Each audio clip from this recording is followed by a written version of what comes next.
ਭੇਜਦੀ ਫਿਰ federal government ਉਹਨੂੰ ਤਦ ਓਕੇ ਕਰਦੀ। ਅੱਛਾ, ਉਹਦੇ 'ਚ 3 ਦਿਨ ਲੱਗਦੇ ਨੇ ਉਹਨੂੰ ਪਾਣੀ ਦੇ ਅੰਦਰ ਡਿਜ਼ੋਲਵ ਹੋ ਕੇ, ਯਾਨੀ ਉਹ ਉਹਦੀ ਖੁਰਾਕ ਦਾ ਹਿੱਸਾ ਬਣ ਜਾਂਦਾ। ਫਿਰ ਜਦੋਂ ਉਹ ਚੀਜ਼ ਜਿਹੜੀ ਆ ਉੱਪਰ ਚੜ੍ਹਦੀ ਨਾ, ਪਾਣੀ ਉੱਪਰ ਆਉਂਦਾ ਪੌਦੇ ਦੇ, ਜੋ ਤੁਹਾਨੂੰ ਪਤਾ ਕਿ ਜਿੰਨੀਆਂ ਵੀ ਸੁੰਡੀਆਂ ਖਾਸ ਚਾਵਲ ਦੀਆਂ ਲਾ ਲਓ, ਦੂਸਰੀਆਂ ਲਾ ਲਓ, ਉਹ ਸੁੰਡੀਆਂ ਹੁੰਦੀਆਂ ਗੋਭ ਦੇ ਵਿੱਚ ਹੀ ਆ। ਜਿਉਂ ਹੀ ਉਹ ਫਿਰ ਕੜਵਾ ਹੁੰਦਾ ਨਾ ਜੀ, ਕਿਉਂਕਿ ਉਹ ਤੇ ਮਸਲਸਲ ਖਾ ਰਹੀਆਂ ਹੁੰਦੀਆਂ, ਉਹ ਫਿਰ ਉਹਨਾਂ ਦੇ ਜਿਸਮ 'ਚ ਉਹ ਜ਼ਹਿਰ ਇਨਡਾਇਰੈਕਟਲੀ ਜਾਂਦਾ, ਜਾ ਕੇ ਫਿਰ ਉਹਦਾ ਜਿਹੜਾ ਨਰਵਸ ਸਿਸਟਮ ਹੈ ਦਿਮਾਗ ਵਾਲਾ, ਇਹ ਮਾਊਫ ਹੋ ਜਾਂਦਾ, ਮਤਲਬ ਉਹ ਡੈਡ ਹੋ ਜਾਂਦਾ, ਡੈਡ ਕਟਾਈ ਨਹੀਂ ਕਰਦੀ, ਫਿਰ ਉਹਨੂੰ ਭੁੱਖ ਲੱਗਣੀ ਬੰਦ ਹੋ ਜਾਂਦੀ।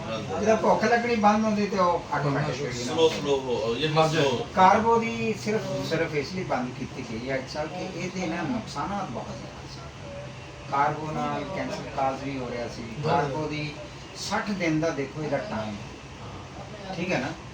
ਇੱਕ ਬੰਦੇ ਨੇ ਅਗਰ ਕਿਸੇ ਵੀ ਮੁਸਲਮਾਨ को मकई है, मकई जैसे 12 किलो रिकमेंड करते हैं, वैसे भी 8 kg ਦੀ ਹੈ, 8 kg ਦੀ ਪੈਕਿੰਗ ਆ।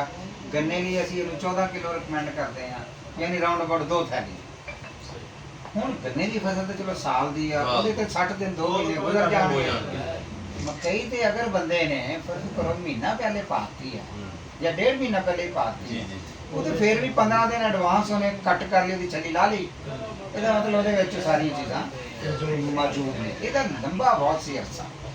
ਇਸ ਤੋਂ ਬਾਅਦ ਮਤਲਬ ਫਿਰ ਦੂਸਰਾ ਉਹ ਇਹਦੇ 'ਚ ਜਾ ਕੇ ਨਾ ਜੀ ਇਹ ਕੁਛ ਐਸੇ ਪ੍ਰੋਡਕਟ ਬਣ ਜਾਂਦੇ ਵੀ ਜਿਹੜੇ ਜਿੱਦਾਂ ਨੇ ਕਿਹਾ ਨਾ ਵੀ ਉਹਦਾ ਕੈਂਸਰ ਕਾਜ਼ ਕਰਦਾ। ਮੈਂ ਪੈਸਟੀਸਾਈਡ ਤੋਂ ਇਹ ਗੱਲ ਕਹਿਣਾ ਚਾਹ ਰਿਹਾ ਸੀ ਕਿ ਮੈਂ ਆਪਣੀ ਵਾਇਸ 'ਚ ਜਾਂ ਮੈਂ rice exporter, rice dealer, rice miller ਦੇ ਰੂਪਾਂ 'ਚ ਮੈਂ ਦੱਸ ਰਿਹਾ ਵਾਂ ਕਿ ਜਿਸ ਵਕਤ ਇਹਦਾ ਪੋਲੀਨੇਸ਼ਨ ਦਾ ਅਮਲ ਹੋ ਜੇ ਨਾ, ਉਸ ਵਕਤ ਇਹਦੇ ਸਪਰੇ ਨਾ ਕੋਈ ਨਹੀਂ ਕਰਨਾ। ਅਸੀਂ ਮਨਾ ਕਰਦੇ ਹਾਂ। ਦੇਖੋ ਮੈਂ ਬਾਰ-ਬਾਰ ਨਾ ਜ਼ਿਮੀਂਦਾਰਾਂ ਦੇ ਮਤਲਬ ਸਾਡੇ ਹੈ ਨੇ ਕੋਈ ਗਰੁੱਪ ਬੜੇ, ਮੈਂ ਉਹਨਾਂ ਨੂੰ ਸਭ ਨੂੰ ਇਹ ਗੱਲ ਕਰ ਰਿਹਾ ਕਿ ਯਾਰ ਇਸੇ ਤੇ ਨਾ ਇਸ ਮੁਲਕ ਵਾਸਤੇ, ਇਸ ਖਾਸ ਕਰ ਇਨਸਾਨਾਂ ਵਾਸਤੇ ਨਾ ਤੁਸੀਂ ਅਹਿਸਾਨ ਕਰ ਦਿਓ ਕਿ ਜਿਸ ਪੋਲੀਨੇਸ਼ਨ ਦਾ ਅਮਲ ਹੋ ਜੇ ਨਾ, ਇਹਦੀ ਫਰੂਟਿੰਗ ਹੋ ਜੇ ਨਾ, ਇਹਦੇ ਕਿਸੇ ਕਿਸਮ ਦਾ ਕੋਈ ਸਪਰੇ ਨਾ ਕੀਤਾ ਜਾਵੇ। ਅਗਰ 2 ਮਣ 1 ਮਣ 5 ਮਣ ਪੈਦਾਵਾਰ ਫਰਕ ਵੀ ਆ ਜੇ ਨਾ, ਤੇ ਯਾਰ ਤੁਸੀਂ ਇੱਕ ਇਨਸਾਨੀਅਤ ਦਾ ਜਿਹੜਾ ਉਹਨਾਂ ਦਾ ਇਹਦਾ ਨਾ ਤੁਸੀਂ ਇਹ ਜ਼ੁਲਮ ਨਾ ਕੀਤਾ ਜਾਵੇ। ਮੈਂ ਮੇਰਾ ਮੌਕਾ ਵੀ ਹੈ ਇੱਕ ਯੂਨੀਵਰਸਲ ਇਹ ਰੂਲ ਵੀ ਆ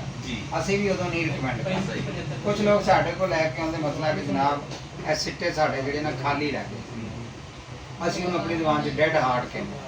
ਅੱਛਾ, ਅਸੀਂ ਫਿਰ ਉਹਨਾਂ ਦੱਸਦੇ ਕਿ ਸਭ ਤੋਂ ਪਹਿਲਾਂ ਪੁੱਛੀਦਾ ਵੀ ਯਾਰ ਤੇਰੇ ਇਲਾਕੇ 'ਚ ਕੋਈ ਨਹਿਰ ਤੇ ਨਹੀਂ ਆਇਆ। ਅੱਛਾ, ਉਹਦੀ ਵੀ ਇੱਕ ਨਿਸ਼ਾਨੀ ਤੁਹਾਡੇ ਤਜਰਬੇ ਦੀ ਦਾ ਮਤਲਬ ਆ ਖੇਤ ਆ ਨਾ ਜੀ, ਅਗਰ ਨਹਿਰੀ ਇਧਰੋਂ ਚੱਲੀ ਹੈ ਨਾ, ਆ ਜਿੰਨਾ ਤੁਹਾਡਾ ਇਧਰਲਾ ਫਰੰਟ ਵਾਲਾ ਏਰੀਆ ਹੋਗਾ ਨਾ, ਉਹ 'ਚ ਸਿੱਟਾ ਨਹੀਂ ਬਣੇਗਾ।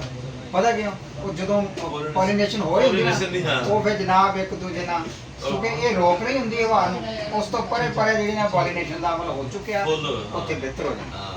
ਦੂਸਰੀ ਵਜ੍ਹਾ ਉਹਨੂੰ ਕਹਿੰਦੇ ਯਾਰ ਸਪਰੇਅ ਤੇ ਨਹੀਂ ਕਰਵਾਈ, ਜਾਂ ਕੋਈ ਛੱਟਾ ਚੁੱਟਾ ਕੋਈ ਖਾਦ ਦਾ ਕੋਈ ਦਵਾਈ ਦਾ, ਉਹ ਫਿਰ ਦੱਸਦੇ ਕਿ ਹਾਂਜੀ ਸਰ ਜੀ ਤੇ ਪਰਸੋਂ ਕਰਵਾਈ ਹੈ ਜਾਂ ਚੌਥ ਕਰਾਈ।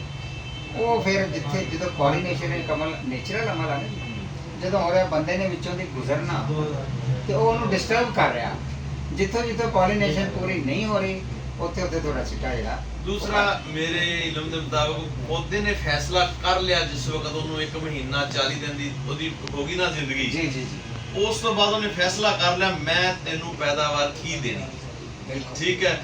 ਉਹੋ ਹੀ ਪੈਦਾਵਾਰ ਉਸੇ ਦੀ ਕਰਕੇ ਨਾ ਤੁਸੀਂ ਕਿਉਂ ਉਸ ਤੇ 60 ਦਿਨ ਤੋਂ ਬਾਅਦ ਉਹਨੇ ਸਿੱਟਾ ਕੱਢਣਾ ਜਾਂ 70 ਦਿਨ ਤੋਂ ਬਾਅਦ ਉਹਨੇ ਕੱਢਿਆ, ਤੁਸੀਂ ਉਦੋਂ ਸਪਰੇਅ ਕੀਤਾ ਦਾ ਫਾਇਦਾ ਕੋਈ ਨਹੀਂ। ਅਗਰ ਤੁਸੀਂ ਖਾਦ ਪਾ ਰਹੇ ਹੋ ਤੇ ਉਸ ਦਾ ਵੀ ਫਾਇਦਾ ਕੋਈ ਬਿਲਕੁਲ। ਮੇਰੇ ਨਜ਼ਦੀਕ ਤਾਂ ਨਹੀਂ। ਅਗਰ ਤੁਸੀਂ ਮੇਰੇ ਨਹੀਂ, ਕਿਉਂਕਿ ਜ਼ਰਾਅਤ ਦੇ ਰਿਲੇਟਡ ਔਰ ਅਫਸਰ ਹੋ ਸਾਡੇ, ਤੁਸੀਂ ਦੱਸ ਸਕਦੇ ਹੋ। ਜੇਕਰ ਚੀਜ਼ ਅਸੀਂ ਤੇ ਜ਼ਿਮੀਂਦਾਰ ਨੂੰ ਇਹ ਕਹਿੰਦੇ ਆ ਕਿ ਵੀ ਅਸੀਂ ਤੇ ਬਹੁਤ ਸਾਰੇ ਜ਼ਿਮੀਂਦਾਰਾਂ ਦੀ ਦਾਣੇਦਾਰ ਸਭ ਜਿਹੜੀ ਹੈ ਨਾ ਐਪਲੀਕੇਸ਼ਨ ਬਚਾਈ ਦੀ। ਅੱਛਾ, ਉਹ ਕਹਿੰਦੇ ਜੀ ਅੱਛਾ ਜੀ ਮੈਂ ਪਾਣ ਲੱਗ ਕਾਹਦੇ ਲਈ ਇਹਤਿਆਤੀ, ਅਸੀਂ ਤੇ ਬਈ ਇਹਤਿਆਤੀ ਦਵਾਈ ਕੋਈ ਨਹੀਂ ਹੁੰਦੀ, ਉੱਤੇ ਕੋਈ ਤੇਰੇ ਖਦਸ਼ਾ ਨਜ਼ਰ ਆਏਗਾ ਤੇ ਪਾਣਾ ਹੀ ਪਾਣਾ। ਹੁਣ ਕੰਪਨੀ ਵਾਲਿਆਂ ਦੀ ਦਵਾਈ ਵੇਚਣੀ ਹੁੰਦੀ ਹੈ, ਤੁਹਾਨੂੰ ਪਤਾ ਹੀ ਹੈ, ਉਹਨਾਂ ਨੂੰ ਤਾਂ ਵੇਚਣੀ ਹੈ ਜੀ, ਉਹਨਾਂ ਨੇ ਵੇਚਣੀ